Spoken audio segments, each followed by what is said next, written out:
Hello, I welcome you all. Today we will see how loops work in C language. Before getting into the loops, I would like to let you know that C is a procedural language, that is, control runs from one statement to another statement, and that too in top-down manner. But there are some situations when we have to repeat some statement or some piece of code in repetition, that is in multiple number of times. For that matters we use loops. Loops is a block, or we can say loop is a procedure in which we write a line of codes and procedure that we want to get repeated. So if we want some statements or piece of program to get repeated, we write those statements into the loops. Next thing, how many times that loops is going to be repeated, or how many times that piece of code that we write into the loops is going to be repeated. For that we put some condition into the loops. We write some condition into the loop. Those condition can be tested before getting into the loop or after getting into the loop. So conditions can be of two types: pre-conditions and post-conditions. Basically the loops we have in C are for loop, while loop, do while loop, and nested loop. Nested loop is not a new loop, it is basically the combinations of all these three loops. Nested loop means we get loop into another loop. First of all, conditions. Conditions or test, we can have pre-test and post-test. Pre-test means condition will be tested first, then we will get into the loop and repeat the statements till the conditions are true. For example, for and while loop. In for and while loop, we first test the condition. If condition is true, then only we get into the for and while loop, and when the condition gets false, we will exit the loop. Next we have post condition. Post condition is where first we execute the code, first we execute the block, then we will test the condition. Then if condition get false, we exit the loop, or we can our control can get exit from the loop. Example for post test is do while loop. First of all, we will see how for loop will work. For loop basically have three parts. First part is initialization part, second part is condition part, and third part is increment or decrement part. First part is initialization, and this part will get executed only once. Second part is condition. In this we check how many times condition is going to be true. Till the conditions are true, we will get into the for loop. Next we have increment and decrement part. These are the flow diagram. This is the flow diagram for loop. First we will initialize, then we will check condition. If the condition is true, we will execute the code block for loop. Then we perform increment and decrement. After performing increment or decrement, if condition is still true, we will repeat the code block. That is, the code block or for body will be get repeated till the condition is true. As soon as the condition will get false, we will exit from the for loop. This is a small example how we write for loop, or you can say it's a syntax. This is a syntax how we write for loop. First of all, we write for, then we will put small braces. In small braces, we first write initialization, that is separated by condition, and that is separated by increment or decrement. After that, we will write statements or block, or you can say body of the for, that will get repeated, and this body will get repeated till the condition is true. So here we have example. For example, we have written for. In for we have three parts. Initialization, that is int I equal to 0. Here we are initializing I, which is a variable, and its variable is of integer type. So we are initializing I as an integer and assigning it a value 0. Next we have condition. In this condition, I should be less than 3. Next we have increment. I should be get increment every time. So first of all, as soon as we enter into the for loop, this I will get declared as integer and I will assign a value 0. Then we will check the condition. The condition should be true to get into the body of the for loop. Here we have initialized I as 0. Next we check the condition. So 0 is less than 3. This condition is true, and we will get into the body of for loop. So this body of for loop is executing printf statement, and this statement is flashing a message on the output screen, that is hello. So when I equal to 0 and our condition is true, 0 is less than 3, we will get into the body and this body will print a message hello. Then after, when the body is going to be enter, the compiler will again go to the increment part. It get the I incremented. I will now get incremented as 1 from 0 to 1. The condition part will again get executed. So we will check, now I has become 2, so we will I has become 1, so we will check whether 1 is less than 3 or not. We all know 1 is less than 3, so we will again get into the for loop and it will again print hello. Then again I will get incremented, I will be 2, 2 is also less than 3, we will again get into the for body and we will print hello. Next time I will be get incremented to 4, 4 as we all know is not less than 3, so condition is false and we will come out from the for loop. So for I equal to 0 we will print hello, for I equal to 1 we will print hello, for I equal to 2 we will print hello, and for I equal to 3 we will get out of the loop. This is the another example for loop. ये programme हम बना रहे हैं for multiple of 7 and that too from 1 to 100. First of all, we will write header files. We are using stdio.h, that is standard input output file. In that हम for loop use कर रहे हैं. पहले हमने i को initialise किया 7 से. Condition हमने रखी कि i जो है हमारा वो 100 से कम होना चाहिए या 100 के इक्वल होना चाहिए. नेक्स्ट हम i को इंक्रीमेंट कर रहे हैं 7 से, क्योंकि हमें 7 का मल्टीपल प्रिंट कराना है, इसलिए ईच टाइम हम i को इंक्रीमेंट करेंगे 7 से. सो फर्स्ट ऑफ ऑल हमने i को इनिशियलाइज किया है 7. i एक इंटीजर टाइप का वेरिएबल है, उसमें हमने असाइन किया है 7. नेक्स्ट हम कंडीशन चेक करेंगे, क्या 7 हमारा 100 से कम है. अगर कंडीशन ट्रू होगी तो हम बॉडी में इंटर करेंगे. So as we all know 7 is less than 100. हम बॉडी में फॉर की बॉडी में इंटर करेंगे. ये बॉडी हमसे प्रिंट करवाएगी message on the screen i. Current में हमारी i की वैल्यू है 7, तो हमारा मैसेज प्रिंट होगा 7. नेक्स्ट कंपाइलर आपका 7 को इंक्रीमेंट करेगा. पहले हमारा इनिशियलाइजेशन वाला पार्ट चलता है, फिर हमारी कंडीशन चेक होती है. अगर हमारी कंडीशन ट्रू होती है तो हम बॉडी के अंदर एंटर करते हैं.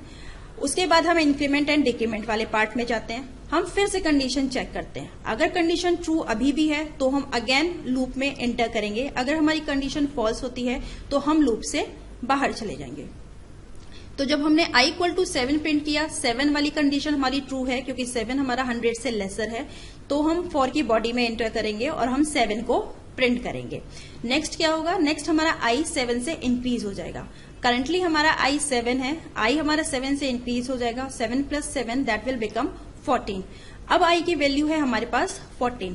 अगेन हमारी कंडीशन चेक होगी, 14 इज स्टिल लेस देन 100. ये कंडीशन ट्रू है. हम फिर से फॉर के अंदर जा सकते हैं और हम उसके बाद फिर से i को प्रिंट कर सकते हैं.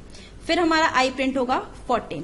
इन दैट मैनर i हर बार 7 से इंक्रीज होगा. जब तक i की कंडीशन 100 से लेसर है तब तक हम 7 को प्रिंट कर देंगे.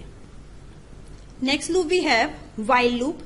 In while loop, first we check the condition like for loop. First we check the condition. If condition is true, then we get into the while loop body and we will get those statements repeated till the while statement is true. These are the syntax how we write while. In while we give conditions. If condition is true, we will proceed with the statements that is written into the while, and those statements will get executed till the condition is true. Here again is the flow diagram for while loop. In while loop, first of all we check the condition. If condition is true, the code block of while loop will get executed and it will get executed till the condition is true. As soon as the condition will get false, we will come out from the while loop. Here is a small example how we write while, how we write statements in while. First of all, we have initialized a variable I which is of integer type and we have assigned 1 into the I. Next we have written while. While is our loop. In while we have given a condition I should be less than equal to 3 and we have assigned I as 1. So this while loop will get executed till the I become 3. So first I is 1, we will get into the while body and we will print hello. Then I become 2, we will again print hello. Then I become 3, we will again print hello. Then I become 4 and we will come out from the while loop. This is again an example to print multiple of 7 from 1 to 100. इस programme को बनाने के लिए हमने इस बार while loop use किया है. This is how we write while loop. First we have written our header files, standard input output. Then we have initialized I as 7. I is an integer type of variable and we have assigned 7 to the I. Next हमने while लिखा है. while में हमने condition अपनी रखी है. हमारी condition ये थी कि हमें 1 से लेके 100 तक के बीच में 7 के मल्टीपल प्रिंट करने हैं. सो हमने अपनी कंडीशन रखी I should be less than equal to 100. जब तक ये कंडीशन ट्रू है, जब तक I की वैल्यू 100 से कम है, हम printf I का करते रहेंगे, हम I को प्रिंट करते रहेंगे. तो first we have written I equal to 7. This condition is true. 7 is less than equal to 100. हम while लूप में एंटर करेंगे. while लूप में एंटर करने के बाद हमारी इंस्ट्रक्शन है कि हमें printf करना है. printf मतलब हमें आउटपुट स्क्रीन पे एक मैसेज फ्लैश करना है. वो मैसेज है I. तो I की वैल्यू है 7. 7 हमारा प्रिंट हो जाएगा.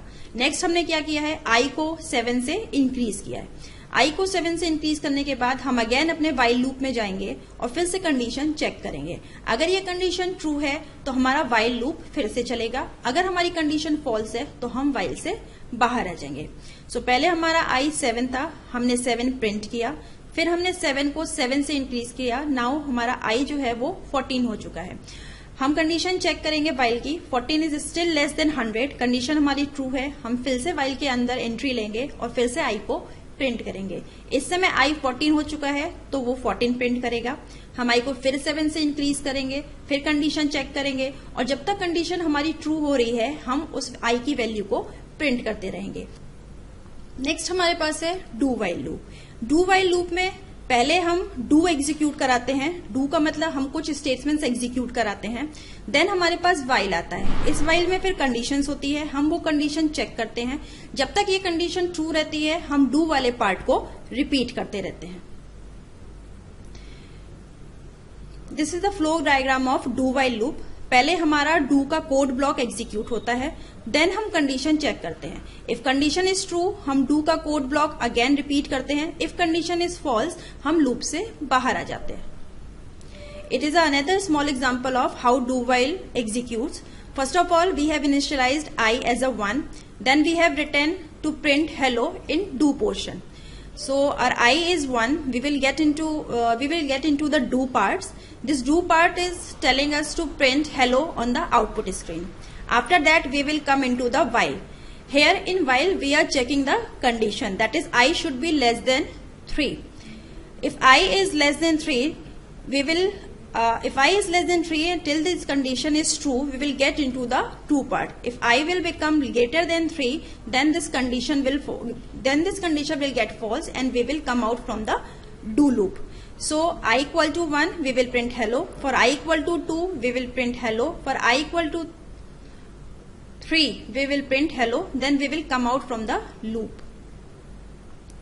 It is another the same program, same example to print multiple of 7 from 1 to 100, but this time by using while loop. Again we have written our standard input output header files. We have initialized I as 7. Next we have written do. Do part में हमने I को print कराया है और next हमने I को 7 से increase कराया है. तो पहले हमारा ये डू वाला पार्ट चलेगा. पहले I की प्रिंटिंग होगी. I हमने 7 रखा हुआ है तो I 7 प्रिंट होगा.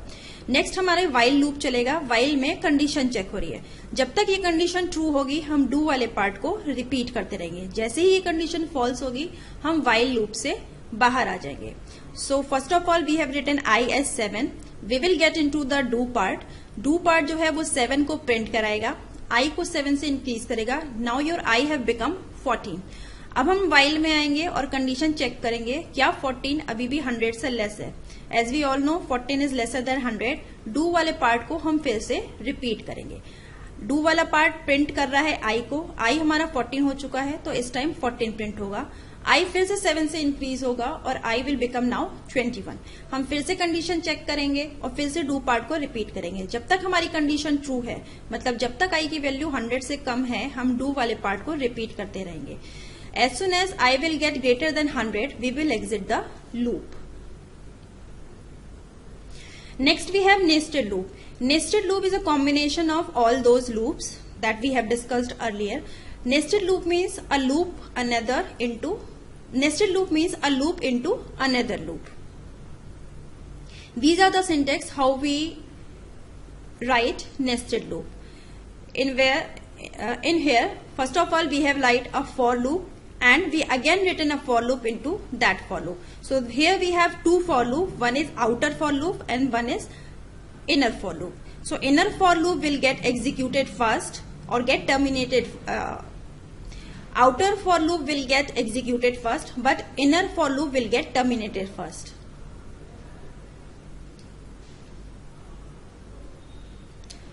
These are the syntax.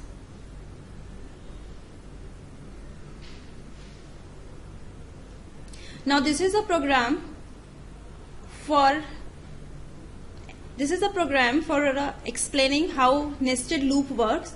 Here we have used two loops, while loops and for while loops. First of all, we have written while loop, and in while loop we have used for loop. So here we have initialized a variable I as integer, and we have assigned 1 to that I. Next we have declared j as an integer type variable. Next we declared k as an integer type variable, and we have assigned 1 to the k. Next हमने while loop use किया है. While में again हमने condition लगाई है कि while कब तक एग्जीक्यूट होगा. वाइल में हमारी कंडीशन है कि आई की वैल्यू 4 या 4 से कम होनी चाहिए. वाइल के अंदर जब हम एंट्री लेंगे तो हमें अगेन एक लूप मिल रहा है for. So this is called nested. एक लूप के अंदर हमें दूसरा लूप मिलता है. सो वाइल के अंदर हमें एक और लूप मिल रहा है फॉर. इस फॉर में जब हम एंट्री करेंगे तो इसने एक वेरिएबल लिया हुआ है जे.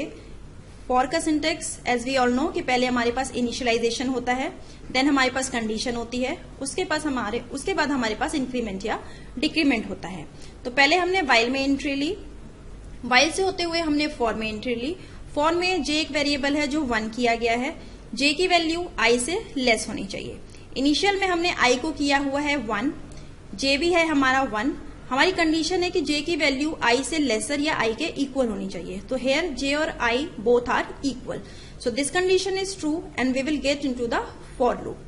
फॉर लूप के आने के बाद के की प्रिंटिंग हो रही है. के हमने अपने लूप से बाहर, वाइल लूप से बाहर डिक्लेयर कर रखा है कि के हमारा 1 है.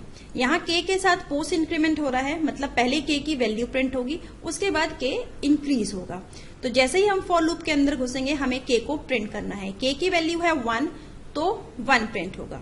नेक्स्ट हम के साथ पोस्ट इंक्रीमेंट लिखा है. 1 प्रिंट करने के बाद के को हम 1 से इंक्रीज कर देंगे. अब के की वैल्यू बन जाएगी 2. अगेन हम फॉर लूप में थे. जब ये फॉर लूप की बॉडी खत्म होने लगेगी तो हम ऊपर जाके जे को इंक्रीज करेंगे. जे हमारा 1 था, इंक्रीज करने के बाद जे आपका हो जाएगा 2. हम फिर से कंडीशन चेक करेंगे क्या 2 आई से कम है. आई की वैल्यू हमारी 1 थी, जे की वैल्यू हमारी 2 हो चुकी है. कंडीशन हमारी फॉल्स हो जाएगी तो हम जो फॉर लूप है उस फॉर लूप से बाहर आ जाएंगे. फॉर लूप से बाहर आने के बाद हमारे पास स्टेटमेंट है प्रिंट एफ. प्रिंट एफ में हमने /n लगाया हुआ है, जिसका मतलब है कि हमें अगली प्रिंटिंग नेक्स्ट लाइन से करनी है. देन अगेन हम आई को इंक्रीज करेंगे. आई हमारा जो 1 था वो 1 से इंक्रीज होके 2 हो जाएगा. अब हमारा वाइल लूप टर्मिनेट हो रहा था. वाइल लूप टर्मिनेट होने से पहले हमने आई को इंक्रीज कर दिया है, तो हम अगेन वाइल की कंडीशन चेक करेंगे. वाइल की कंडीशन चेक करने पर अगर कंडीशन ट्रू है तो हम फिर से ये सारा काम रिपीट करेंगे. तो आई को हमने 2 कर दिया है. हम ऊपर जाएंगे, कंडीशन चेक करेंगे. 2 is less than equal to 4, condition true है. हमने जो सारा पिछला किया था वो सारा काम फिर से रिपीट करेंगे. आई की वैल्यू 2 हो चुकी है. हम फिर से वाइल में एंट्री लेंगे. वाइल में एंट्री लेने के बाद हमारा फॉर लूप अगेन शुरू से चलेगा. फिर से हमने जे की वैल्यू की है 1. जे जो है वो आई से कम या इक्वल होना चाहिए. आई हमारा 2 है, जे हमारा 1 है, तो 1 is less than equal to 2. Condition हमारी ट्रू है. हम फॉर लूप के अंदर एंट्री लेंगे. अंदर एंट्री लेने के बाद हम के को प्रिंट करेंगे. लास्ट हमने जब वाइल लूप के अंदर आए थे तो हमने के को 1 असाइन करने के बाद इंक्रीज कर दिया था. तो उस समय हमारी के की वैल्यू हो चुकी थी 2.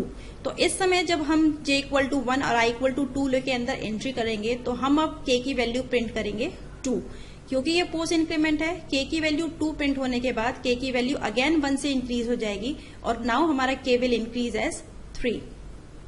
नेक्स्ट अगेन हम j को इंक्रीज करेंगे, j की वैल्यू 2 बनेगी, i की वैल्यू हमारी 2 है, 2 is less than equal to 2, condition हमारी ट्रू है। हम फिर से ये printf स्टेटमेंट रन कराएंगे और हम इस printf में k की वैल्यू प्रिंट करा रहे हैं। k की वैल्यू हमारी 2 से इंक्रीज होकर 3 हो चुकी है, तो नेक्स्ट हमारा प्रिंट होगा 2 and 3। नेक्स्ट अगेन हम j को इंक्रीज करेंगे, j को इंक्रीज करने के बाद j की वैल्यू अब 3 हो जाएगी, 3 less than equal to 2, condition हमारी फॉल्स होगी। हम फॉर के बाहर आएंगे, फॉर के बाहर आने के बाद हम again next printing next line से करेंगे, i को हम फिर से इंक्रीज करेंगे, i अब हमारा 2 से 3 हो जाएगा। अगेन हम while को जाके चेक करेंगे, while अगर ट्रू है तो ये सारा काम हम फिर से रिपीट करेंगे और ये सारा काम आपका तब तक चलता रहेगा जब तक while की कंडीशन आपकी ट्रू है। सो ये इस प्रोग्राम का आउटपुट है।